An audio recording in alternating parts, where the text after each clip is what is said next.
најавив и на самиот почеток од емисијата дека денеска ќе зборуваме за една многу важна тема, тема која што дефинитивно не засека сите нас и е присутна околу нашето опкружување.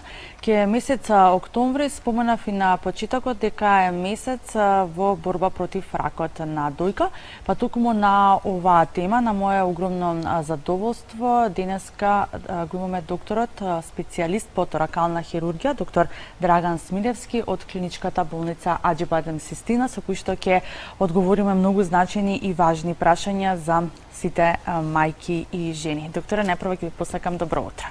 Добро утро на вас.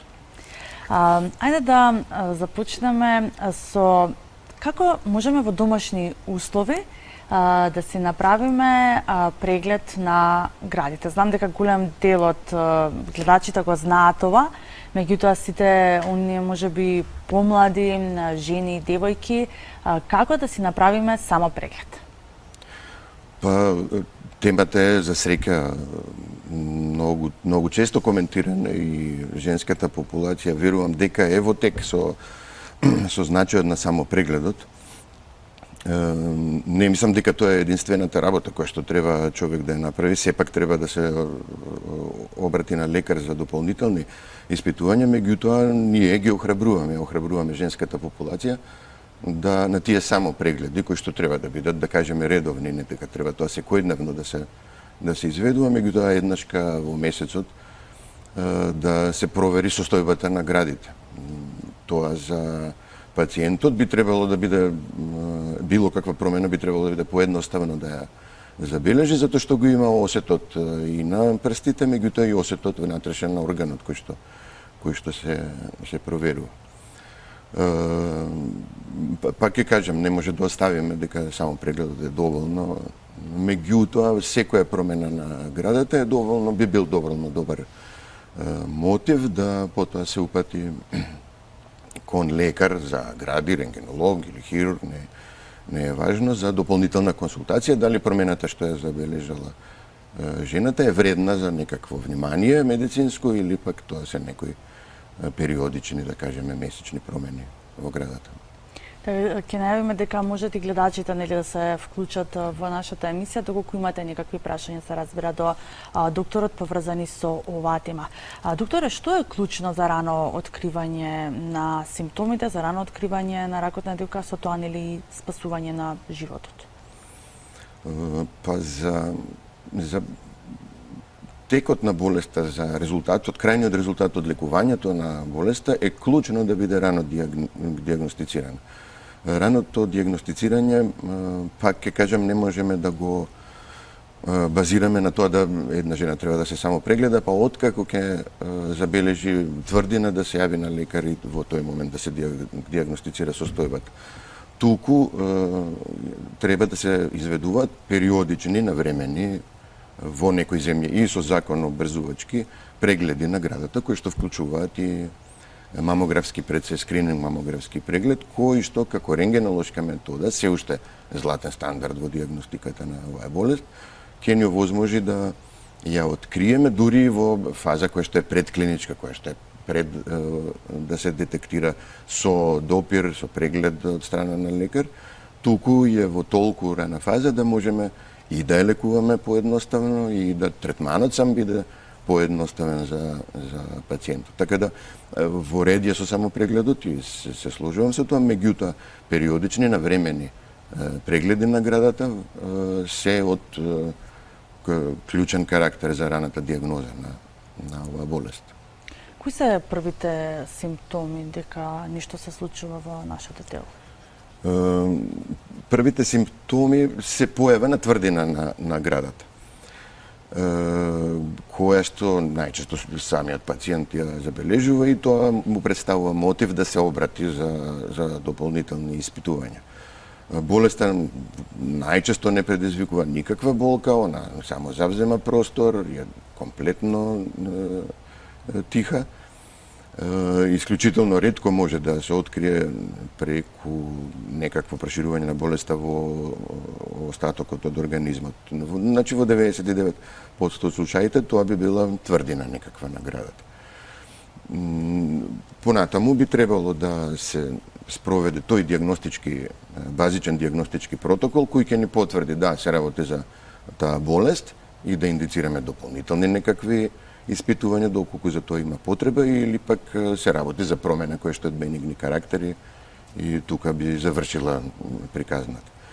Меѓутоа, пак ќе кажам, појавата на тврдина денеска го сметаме дека и не треба да го оставиме на жената да сама напипа тврдина која што ќе доведе во контакт со лекарот, туку напротив дека треба да се оди навремено на прегледи на градата кои што ќе ни овозможат дури пред да се пипа некаква промена на градата да го имаме поставено диагнозата. Сакам да кажам да сме чекор пред болеста.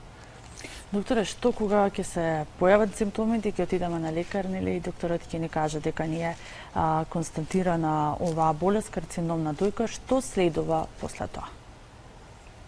Тука веќе започнува лекувањето на болеста. За да диагностицираме оваа состојба за било која болест на градата се спроведува тројниот диагностички метод. Значи, тој предстои некој базичен преглед, кој што опфаќа клинички преглед на градите, значи преглед од страна лекар на органот, потоа мамографија како радиолошка метода, се разбира и ултразвукот се користи, меѓутоа пак ќе кажем мамографијата таа која што е од значај. Последниот чекор е земање на примерок, односно тие биопсии кои што се прават, кои што може да бидат тенко иглени или со биопсии со срцевина, добиваме различити вид на резултати, меѓутоа од тие три заедно методи добиваме точност на диагнозата од над 95%. Дали кај пациентката ќе треба дополнително да се направат испитувања, зависи од и наодот локален и во која возраст ја откриваме болеста и во кој стадиум предпоставуван ја откриваме болеста, меѓутоа тоа би било тој базичен трилинг на диагностички постапки.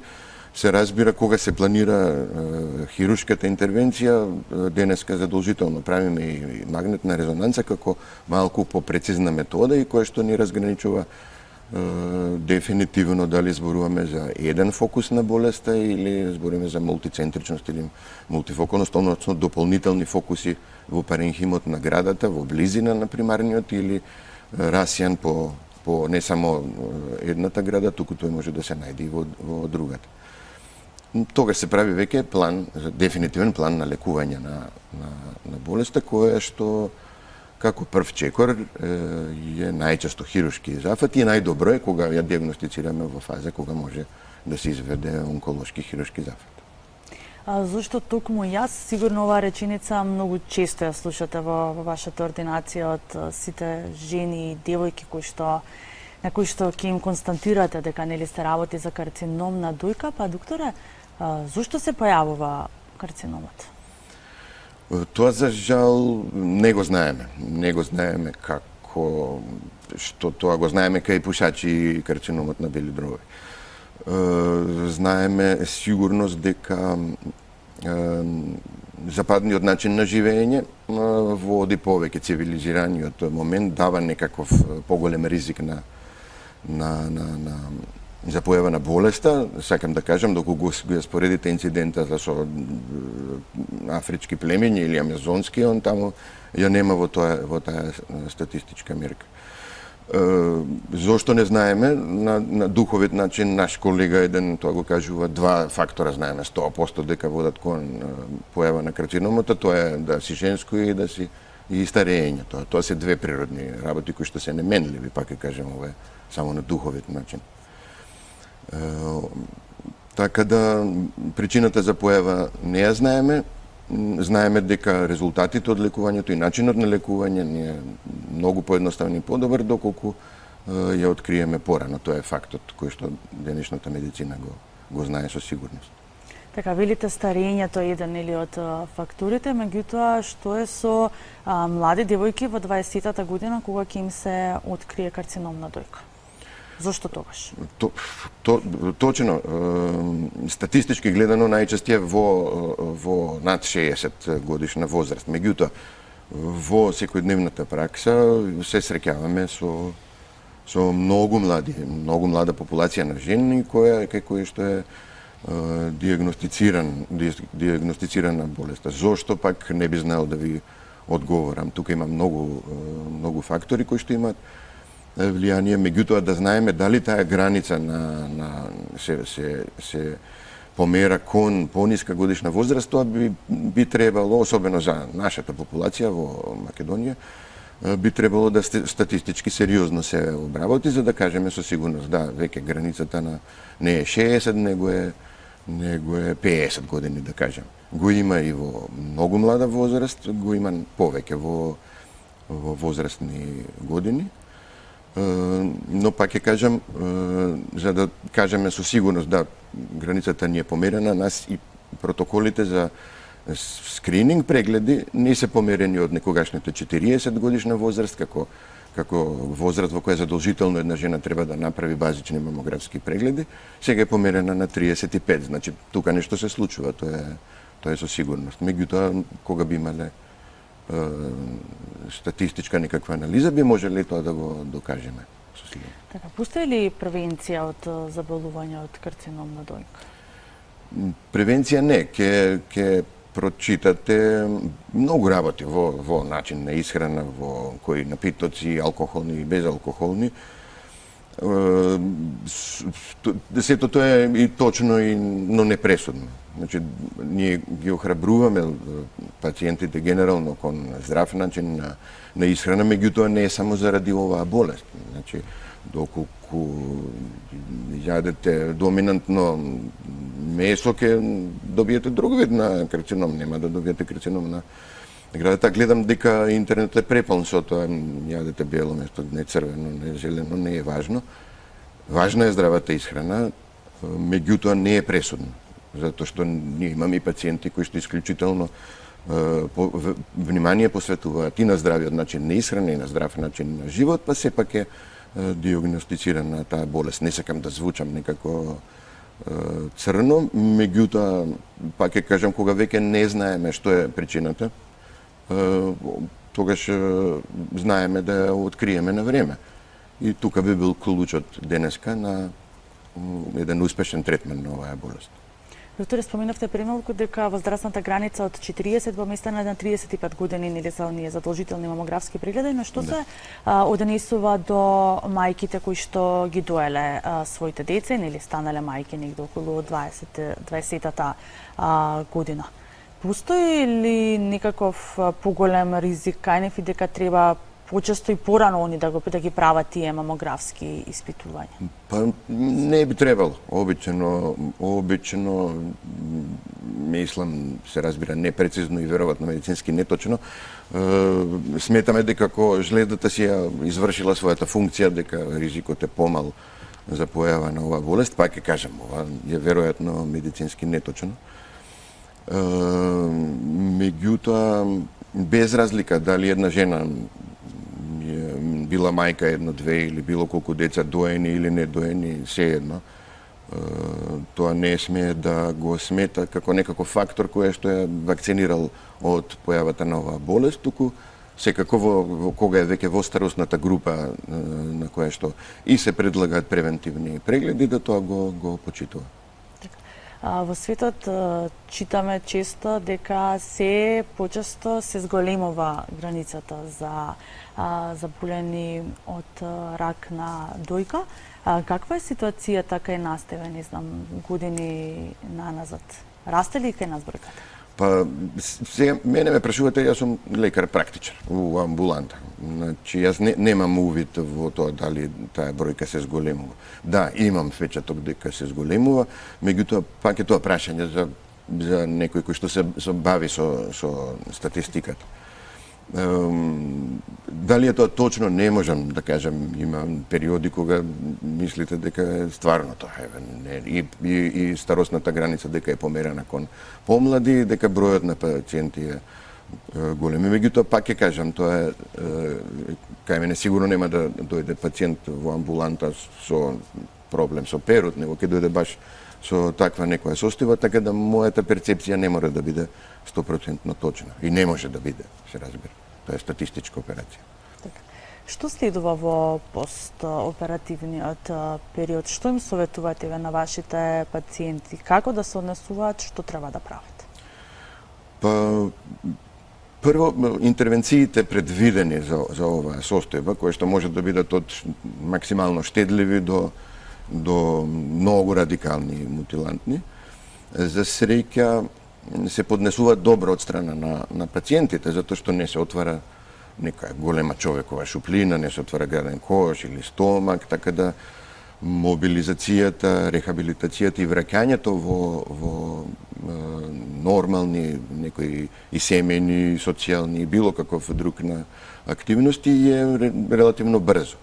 Некаква болка постоперативно посебно не ги оптеретува, добиваат инструкции за некакви вежби со раката за да таа постоперативно нормално се штеди, што побрзо се врати во нормала. Во принцип, идејата на целокупниот третман, не само на хируршкиот, е да жената се врати во нормален колосек на и професионално, и социјално, и семејно, и секако, и рекреативно. Се разбира, за да тоа може да се отствари, треба да се заврши делот кој што претходно лекарите ќе го започнат, нели, дали е тоа хируршки третман, па хемотераписки протокол, да или не, и радиациона или не терапија, за да човек додека сето тоа не го заврши, тешко би можел да се чувствува и нормално и да функционира нормално. Меѓутоа, по тоа нема не една добра причина да не се врати комплетно во нормален живот, би рекол. Меѓутоа сега имаме пандемијата со COVID, изминатава година и половина живееме во пандемија предизвикана од коронавирусот, па тукму овие луѓе, овие пациенти беа ставени во критичната група, сепак значи не може да живеат оваа година и половина нормално. Да, никој не може да живее, за жал, оваа година. Да, пандемијата ни усложни целата работа, дадовме веројатно заслуженото внимание кое што вирусот го предизвика, меѓутоа тоа не значи дека останатите медицински состојби исчезна. Иако тоа во првата година од пандемијата со локдауни, се доби таков впечаток. Без разлика како ќе се одвива оваа пандемија, веројатно го насетуваме крајот, се надевам искрено, но и да не е така,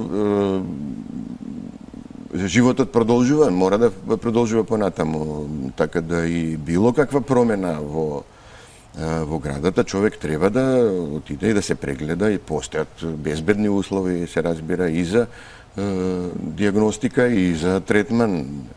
Верувам дека секоја институција, како и нашата, пациентите и во амбулантскиот и во хоспиталниот дел претходно ги проверува за COVID, така да секој од секого е безбеден од некакво можно заразување и ширење на таа инфекција. Пак ќе кажам, пандемијата може да трае, меѓутоа луѓето се разболуваат и од други болести и верувам дека треба да имаат каде да се обратат. Така, кој е вашиот совет до вашите пациенти од оваа болест? Како да се чуваат во времево на пандемија? На што треба најмногу да внимаваат? Нема што. Непредвидливо е како наш пациент, независно дали е лекуван од болеста или е во фаза на некакво лекување, како ќе изреагира кон евентуална инфекција со COVID-19. Исто како и за популацијата која што нема никаква медицинска состојба. Се разбира, пациентите со некакви хронични болести се разбира дека потешко ги поднесуваат и обична настинка, а не ваква некоја состојба. И истото и важи за нив. Како да се заштитат, се мерки кои што се од сите институции државни дадени, да се носи заштитна маска, да често миење на раце, да се избегнува контакт со останати, особено не со сомнителни за инфекција луѓе, и дополнително не би имал што да додадам. Треба ли може би на некаков начин дополнително да го својот имунитет да го... Па тоа се исто така инструкции кои што сите ги добиваме, нели, да се земаат витамински суплементи, суплементи во облик на минерали. Тоа се не е какви докажани засилувачи на имунитетот. Дали тоа ќе биде пресудно, знаете дека и во целиот свет тоа се спроведува. Сите тие инструкции се еднакви да се земаат тие и витамински и минерални суплементи, па сепак пандемијата си тера некој свој тек без разлика на тоа. Така да, треба да се пазат, затоа што не знаеме како ќе одговорат на евентуална таква инфекција, но дека не значи дека крај на светот, се разбира, може да помине, како и што поголем дел од популацијата за среќа го поминува со полесна клиничка слика. Доктори, за крај да заклучиме, колку често треба да се прават прегледите на дојките? Кај здрава популација која што нема болест, нели, не е лекувана од болеста, препорачуваме најмалку дистанца помеѓу двата мамографски прегледа од 2 години. Што не значи дека ултразвучните прегледи може да се изведуваат почесто, затоа што ултразвучниот преглед е безбеден, не вклучува X зраци, тоа е ултразвук, нели? И кога ќе видите кај пациенти кои што редовно си одат на ехотомографски прегледи, дека радиологот го закажува секој нареден преглед за отприлика 6 месеци или 1 година. Што кога ќе земете вообичаено и за препорака и за гинеколошки преглед или да одите да проверите забавно, така да еднаш до 2 пати во годината ехотомографски преглед, а мамографски доколку е во старосната група за мамографски преглед со најмалку дистанца од 2 години. Кај популацијата која што била веќе заболена, лекувана на еден или друг начин, тие прегледи се малце почести, значи тој мамографски преглед го кратиме на по краток временски период, и тоа е година до година и пол да се направи нов мамографски преглед. Останатите контроли кои што следуваат за овој тип на пациенти ги одредува онкологот или хирургот во зависност од пак како тече, каков тек има болеста. Докторе, навистина ќе ви се заблагодарам за одвоеното време. Се надам дека одговоривме дел од прашањата на кои што на гледачите им се вртат, нели, чисто во глава, токму поврзани со карциномот на дојка. Благодарам на вас за поканата. Беше тоа доктор специјалист по торакална хирургија Драган Смилевски.